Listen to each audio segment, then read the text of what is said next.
Se eu falei de Blade, eu tenho que falar de Blade 2. Dirigido por Guillermo del Toro, de nada muito grande, mas que iria fazer O Labirinto do Fauno, A Forma da Água e Pinóquio, Blade 2 era necessário.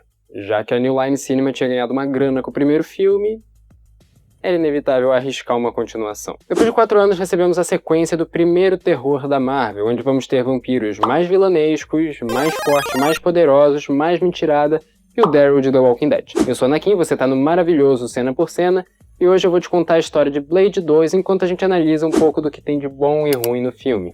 Já aproveita essa pausa para se inscrever, deixar o like, você sabe como funciona, é tudo rápido, vamos ao filme.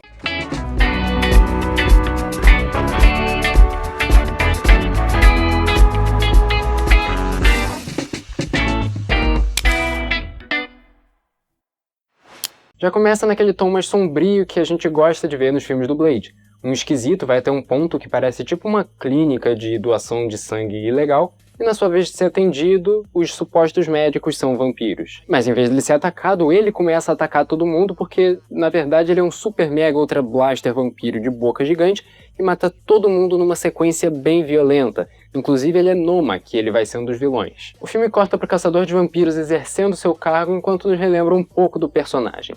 Blade é um vampiro que nasceu diferente, a sua mãe foi mordida pouco antes de dar à luz e só as características pica que foram transferidas pro Blade. Então, ele tem super força, ele é super ágil, e ele não tem as fraquezas comuns dos vampiros, que é contra alho, prata, luz, mas ele tem uma enorme sede de sangue que é alimentada por esse soro mágico que ele e seu amigo desenvolveram. E se você não assistiu o vídeo que eu fiz sobre o primeiro filme do Blade, eu recomendo que você assista, tanto para entender minha opinião, como também para entender um pouco mais dos personagens da trajetória do Blade e do Whistler. No filme passado, vemos que esse amigo foi espancado quase até a morte e depois se matou. Mas acontece que, na verdade, ele sobreviveu, foi levado ou colocado num tubo e talvez um dia ele se transforme num Super Saiyajin. Blade resgata seu amigo Whistler e leva ele de volta à base, só que dessa vez nosso protagonista está acompanhado de Daryl Dixon, o maior sobrevivente da história dos apocalipses. Na verdade, é só o Norman Reedus fazendo exatamente o mesmo papel que ele faz em absolutamente todos os filmes. O nome desse daqui é Scud, e ele é o ajudante jovem descolado que você já deve ter visto em um filme ou outro. Enquanto ele e o Whistler discutem, os vampiros ninja invadem o covil e temos cenas cheias de acrobacias maneiras e CGI. Esses vampiros agora querem trégua. Eles chegam pro Blade e falam, olha, agora tem uma ameaça maior, a gente precisa da sua ajuda para derrotar essa nova espécie de vampiros. O The Walker então aceita a trégua e vai com seus amigos até a base dos vampiros, todo desconfiado, preparado pra merda acontecer. Lá ele é recebido por esse cara, o Lord Damaskinos, e eu consigo ver claramente uma influência dos filmes do Nosferatu quando eles foram fazer o design desse personagem. Porque, cara, ele é um vampiro que é mais pálido, maior, né? Ele é mais alto, as pontas dos dedos dele são mais longas, as unhas e tal. É bem parecido com o Nosferatu, então eu não consigo não fazer essa relação. Enfim, ele chega pro Blade e explica que os vampiros carregam uma espécie de vírus, um câncer que passa pra vítima, transformando ela num vampiro também. Acontece que um desses vampiros, o Nomak, que a gente viu no início do filme, ele nasceu com uma mutação que transforma os vampiros em pessoas mais agressivas, mais fortes, mas também com muito mais sede. Aí eles querem que o Blade se junte a esse grupo de 8 vampiros que foram treinados para matar o próprio Blade, mas confia que é só para exterminar essa nova raça, os Reapers, porque agora tem uns 12, mas no final da semana já vão ser centenas e o número vai só aumentando. E esses caras, eles caçam os vampiros normais também. Por isso ser uma preocupação para os próprios vampiros. Eles consideram isso como uma morte, porque eles vão se transformar em pessoas completamente maníacas, com muita sede, e eles querem ficar vivendo de boa, tranquilo. Depois a gente tem a apresentação do grupo que vai ficar com Blade, que é a coisa mais genérica possível, que é um monte de gente ameaçadora, e depois tem até um cara que começa a pegar mais no pé do Blade, mas a gente é recompensado com uma cena maravilhosa. O Blade começa a zoar com esse cara, fica dando tapa na cara dele, coloca até uma bomba na nuca pra ele ficar esperto. Eu admito que eu dei uma risada nessa cena. Eles descobrem que tem um prédio com a marca dos vampiros meio escondida e vão até lá pra averiguar. E é um prédio onde rola festa, olha só. Eu tenho boas memórias quanto a isso. No primeiro filme a gente teve uma cena fantástica envolvendo festa. E aí, do meio disso, a gente tem o Blade e aquele cara bigodudo brincando de gato e rato. Mas é uma dinâmica legal até.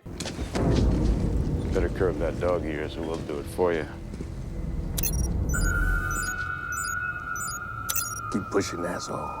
Após a chegada começa uma investigação, e quem procura sempre encontra. A gente tem uma luta entre vampiros e super vampiros, onde temos claramente uma fratura da C2 e da C3 nesse ponto, a gente até pode ver melhor aqui nesse ângulo. A gente tem um rasgo a partir do umbigo, que resulta em perda total dos órgãos reprodutores. A gente tem esse cara da equipe que morre de morte matada, -1. E pra finalizar tem esse cara que leva um chupão e não quer admitir. Ao longo da porradaria percebemos que esses novos vampiros realmente são muito fortes e eles não têm fraqueza contra alho e prata, o que realmente dificulta para o nosso grupo.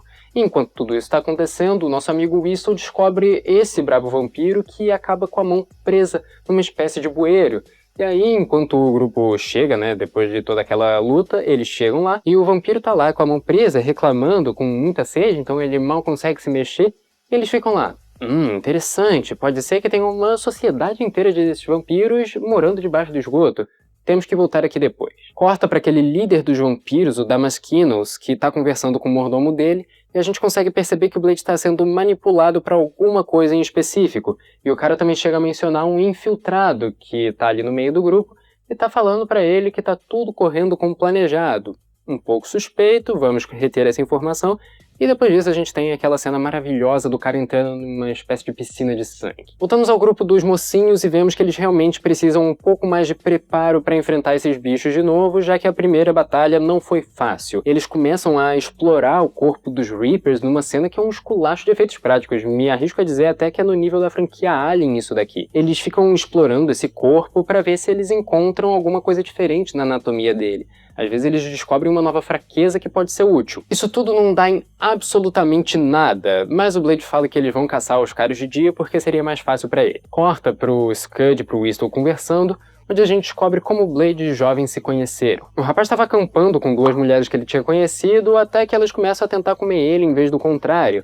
O Blade aparece dando uma de Julius, porque assim ele aparece do nada e salva o dia do menino. E aí, depois dessa conversa, dessa história que o Scud conta pro Whistle, eles testam uma bomba de luz ultravioleta, dá certo, e é essa arma que o Blade vai ter à sua disposição na próxima caçada. Quando chega a hora de entrar no esgoto, os vampiros normais dão um óculinho infravermelho pro velho, que depois é espancado porque nada de graça e adoram bater nesse velho. Enquanto isso, o Scud fica de fora porque ele é um bundão.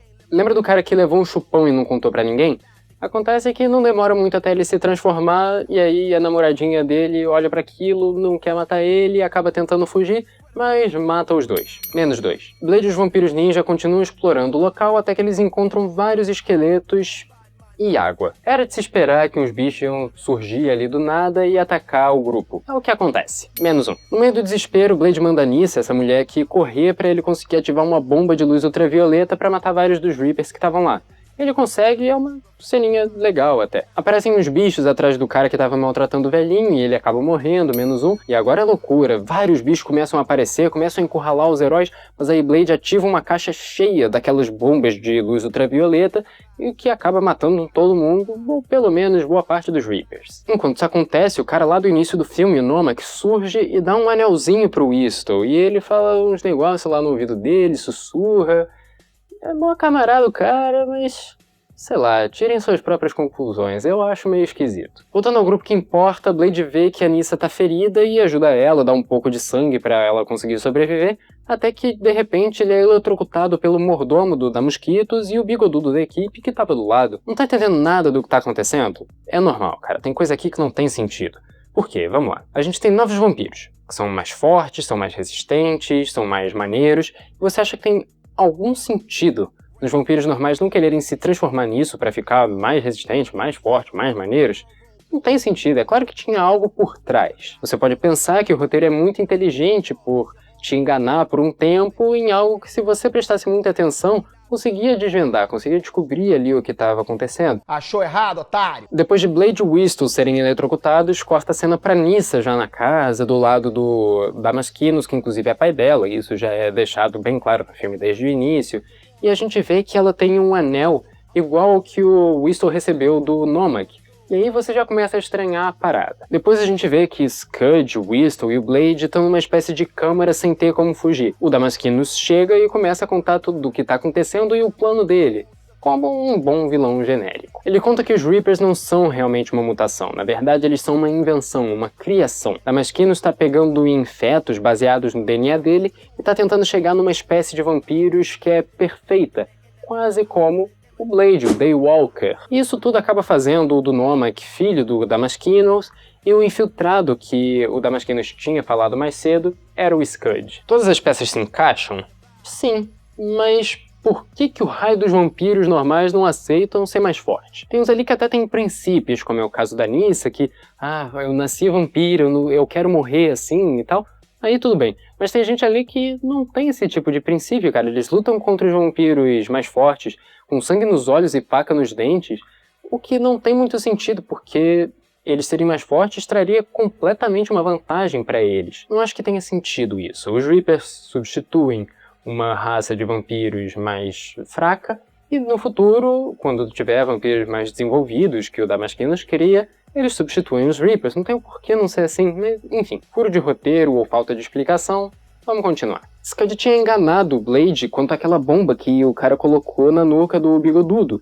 Mas aí, na verdade, o Blade e o Whistle que enganam o Scud, porque eles já sabiam de tudo. É um plot twist atrás do outro, é muita inteligência e sagacidade nesse roteiro. Quando o Bigodudo tira a bomba e entrega pro jovem ligeiro, ele fica lá todo feliz até que Blade aperta o botão verdadeiro da bomba e acaba explodindo o nosso maior sobrevivente da história dos apocalipses. Mas infelizmente, Blade e Whistle são capturados. O Blade é levado para uma salinha em que furam o corpo dele todo para procurar o que tem de tão perfeito dentro do corpo desse cara que a gente pode usar para os nossos fetos, enquanto o Whistle só é espancado mesmo, cara. É uma coisa que eu não concordo nesses filmes, é como esse velhinho é espancado. Eles não têm dó nenhuma dele. Acontece que o Nomak quer vingança por quem criou ele. E tá certo, pô. Desenvolvem uma raça que é quase perfeita. Ele é super forte, super habilidoso, comanda vários vampiros. E depois o criador dele, o próprio pai, manda a gente pra matar a raça toda dele.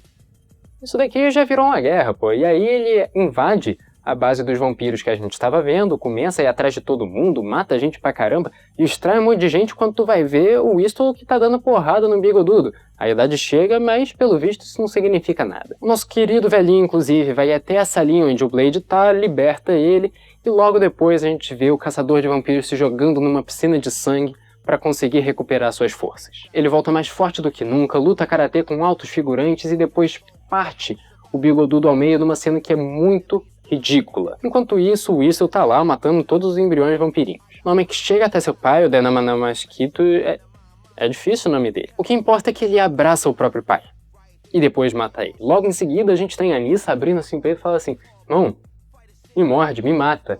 O que seria muito inteligente se isso fosse para sobrevivência, não é? No caso, não. Quando o Blade vê isso, ele já chega lá gritando Noma, que aí os dois começam a brigar e tal, e é uma luta com uma coreografia muito boa, mas que não dá pra elogiar muito porque tem corte de segundo em segundo.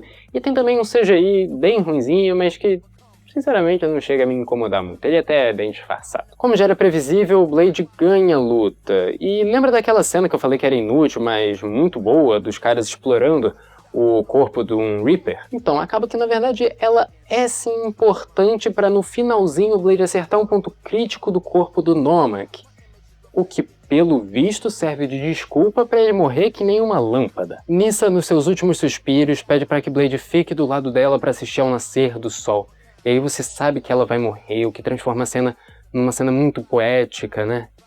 Não muito, na verdade, mas é uma cena bonita até, né, visualmente falando. E se você reparar, com a morte da Nyssa e do Bigodudo, são -2, o que significa que muita gente desse grupo já morreu, mas que tá faltando um pra fechar essa conta. Acontece que ele tá em Londres, e o filme se encerra com Blade matando ele numa cena que é até bem legal. Eu gosto que nesse final o roteiro assume que não sabia o que fazer com esse cara, e acaba fazendo só uma piadinha com ele no final.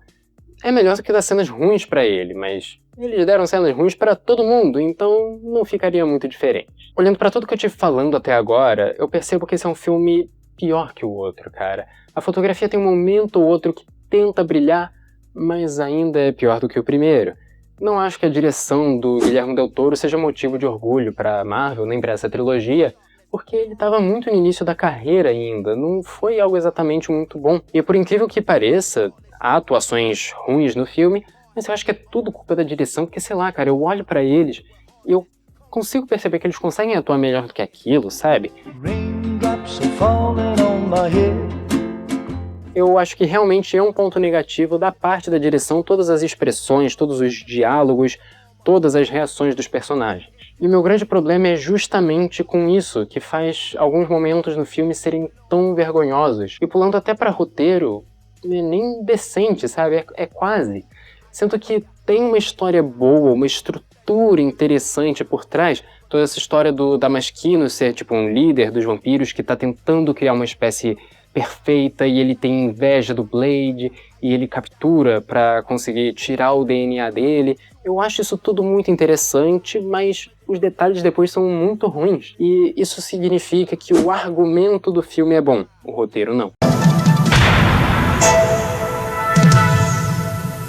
O argumento é essa estrutura, como se fosse um esqueleto do roteiro, que é um resumo sem muitos detalhes. O roteiro em si é algo realmente muito mais detalhado, que é como se você estivesse vendo o filme completamente por escrito. E aí o David S. Goyer fez o roteiro de filmes como Blade, Blade 2, Blade Trinity, ele fez uma continuação de Puppet Masters, ele fez uma continuação de O Corvo, e ele fez o filme do Nick Fury também, que nem chegou a ser lançado de tão ruim que era, mas eu falei sobre lá no meu TikTok, o link do vídeo tá na descrição, inclusive. A gente percebe que Hollywood entendeu o trabalho desse cara quando ele parou de fazer roteiros e começou só a fazer argumentos, só a estrutura dos roteiros.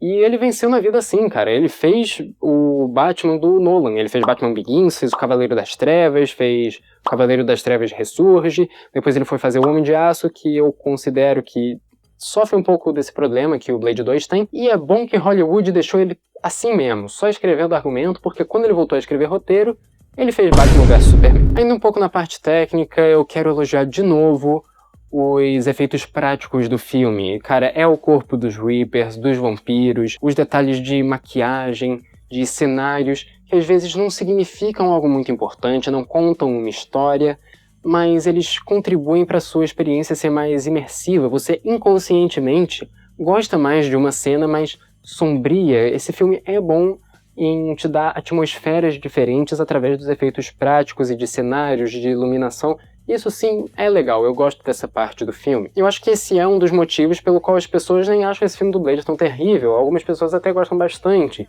E é isso e o fato do Blade ser muito maneiro nesse filme, cara. Olha essa cena.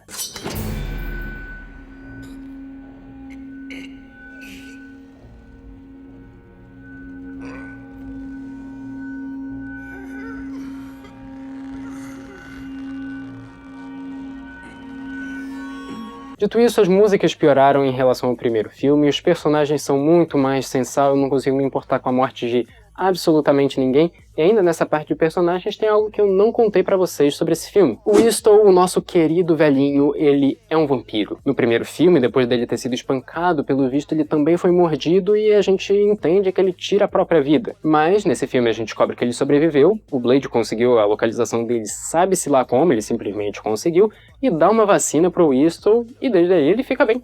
Melhor do que nunca. E aí tem uma cena ou outra que eles ficam assim, pô, tem que ter cuidado com o cara, né? Será que ele tá realmente bem? Será que ele não vai se virar contra a gente? Não. Isso não dá em absolutamente nada.